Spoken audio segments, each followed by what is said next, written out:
Hello, I'm Lynn Bondran, and welcome to the final episode of our Moonwalk series. We have already seen how the Apollo 11 crew prepared itself for the grueling trip to the moon. The largest TV audience until that time watched this extraordinary event. People of all nations react in awe as Neil Armstrong places his foot on a surface previously untouched by a human being.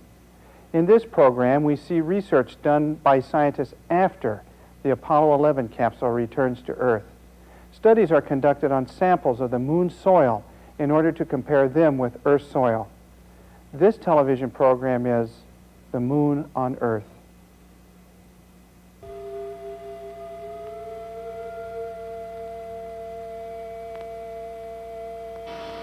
Alone, 45 miles above the moon's surface, Michael Collins completed an orbit every 2 hours. He listened to the progress of the moonwalk and awaited the moment when his companions on the surface would lift off to rendezvous with him.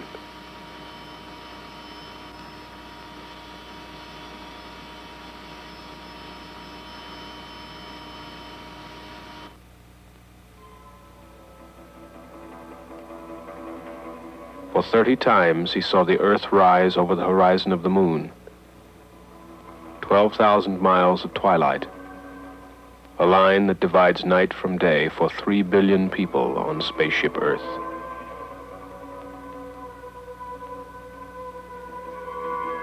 It is good to see the whole Earth, to see the Earth whole.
The Eagle had left the moon and returned to Columbia.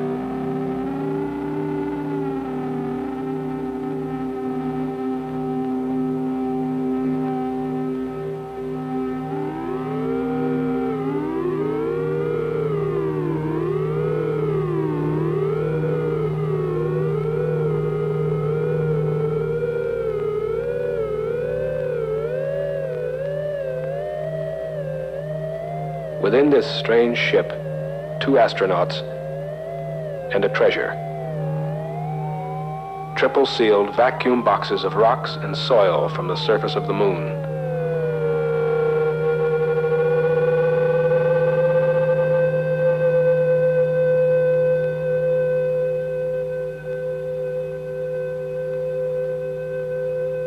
Locked within these rocks were secrets of the ages, to be studied and deciphered by the scientists of Earth. The age of the moon, the age of the sun, how the moon was formed.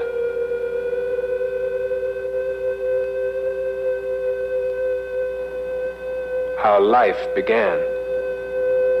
Was there ever life on the moon?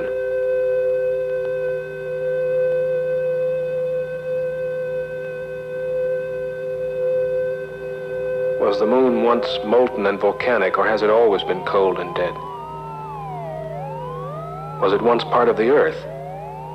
Or was it a wandering planet captured by the Earth eons ago?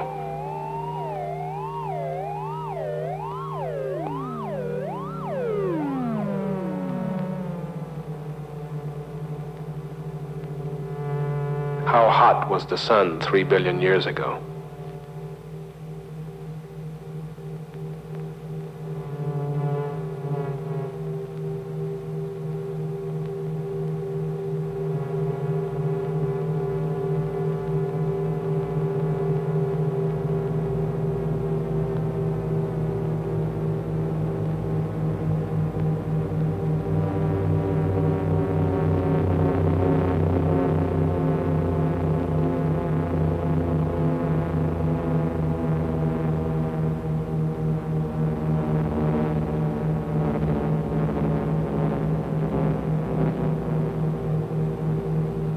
When Armstrong and Aldrin, with their precious load of moon rocks, had transferred to Columbia, the faithful Eagle, its task completed, could be cut adrift.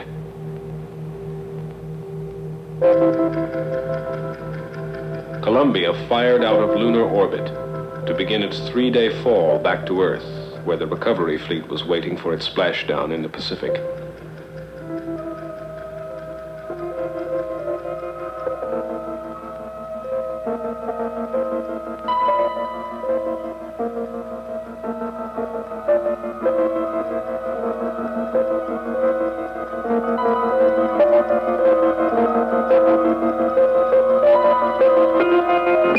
Apollo 11, Houston, with a little recovery force information, over.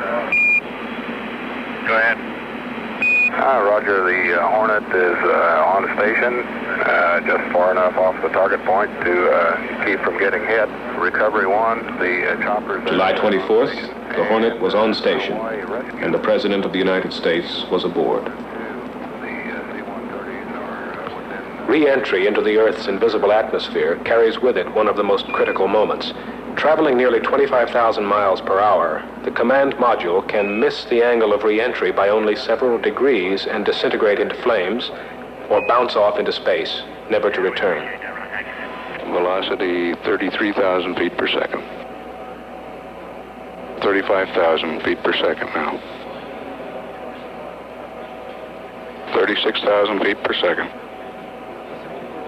We're at entry time. There's blackout.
Houston, through arrive. Apollo 11, Houston, through arrive. Apollo 11, Houston, through arrive 4. Hornet reports a sonic boom a short time ago. Apollo 11, Houston, in the blind, Air Boss has a visual contact. Apollo 11, Houston, through Orion, standing by. Over. Strokes.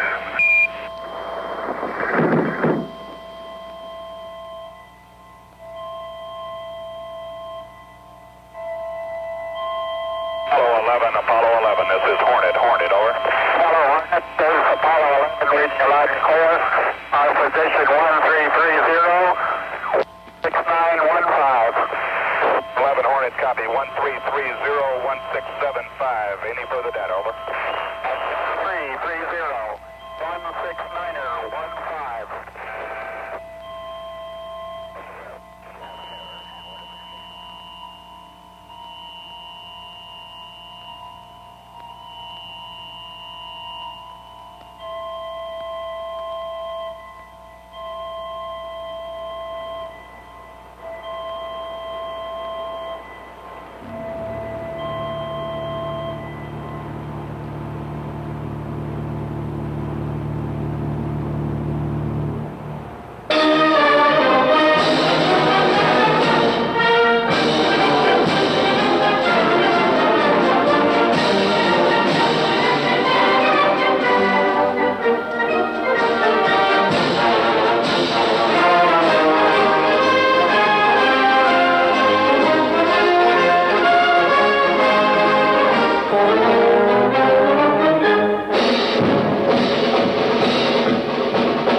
We were really celebrating. 3 men who had done what no man before had done. A technological feat that was believed beyond the realm of possibility. The fulfillment of an age-old dream. Were we celebrating simply because it had been a long time since we'd had anything to celebrate? Or was this something that touched an irrational, unthinking instinct in us all?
together. Pack your bags and jump into the car. Gonna take a trip to tell you where you are. Goodbye, Mother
the treasure of the ages. Stones from across the night.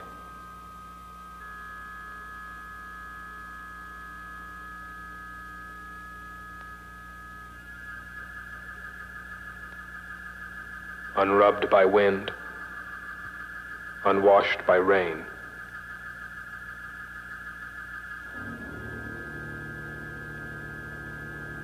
Scattered on tranquility.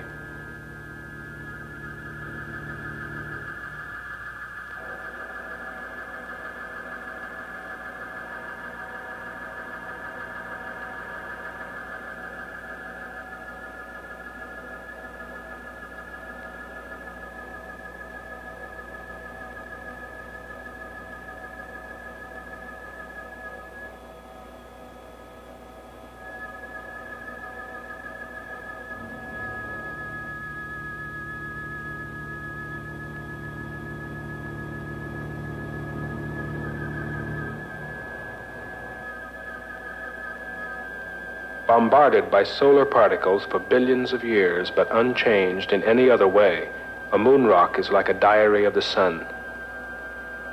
An eye unblinking since time began, that stared across the sea of space, that watched the blue planet when life began.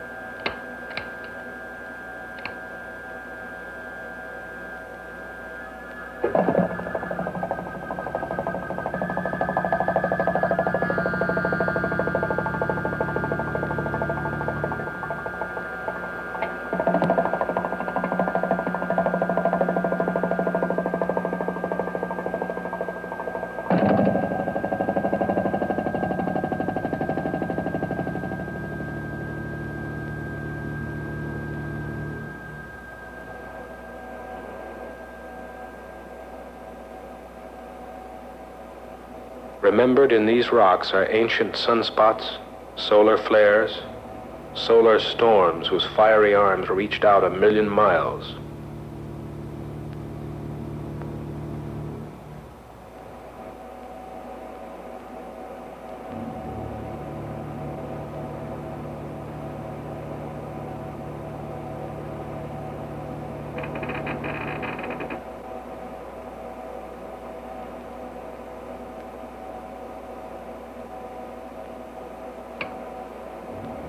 By making ourselves very small, like Alice, perhaps we will see what these rocks have seen, and remember back those billions of years to decipher the life of the sun.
Locked within our sun are answers to mysteries that have confounded man since time began.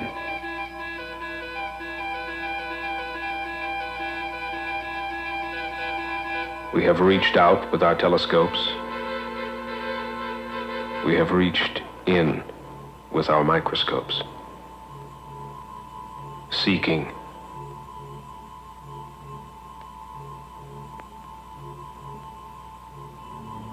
What is the source of life?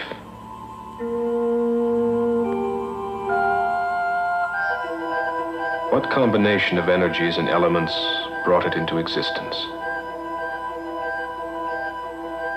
What is the relationship between the non-living and living things?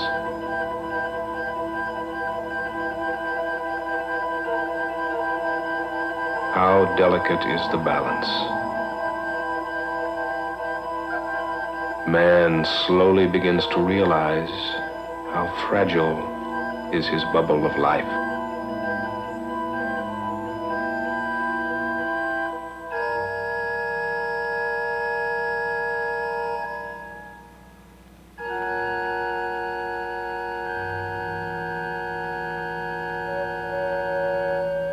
Ours is one sun, in a sea of suns more plentiful than all the grains of sand on all the shores of all the seas of planet Earth.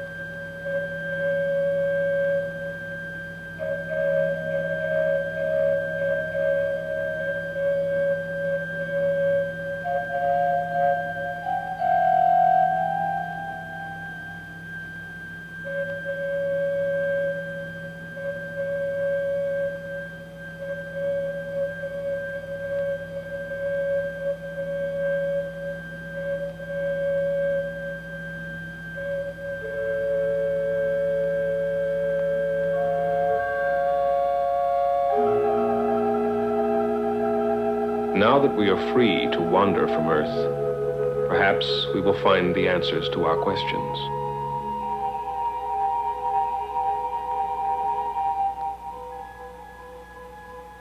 Someday we may know where we've come from, where we're going. We may know where is the end, where is the beginning.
Walked on the moon.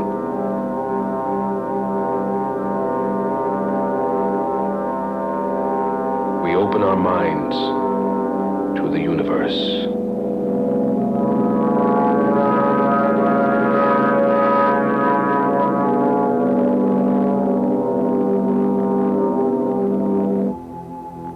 The moon's lack of life causes human beings to step back and ask, what makes Earth so different from other planets and satellites in the solar system?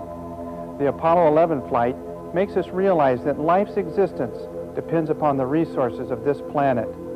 Much more is to be learned about the moon's harsh environment from following Apollo missions. The last flight will take place in December of 1972. Someday human beings will once again return to the moon, that time perhaps to establish a more permanent settlement. I'm Lynn Bondurant.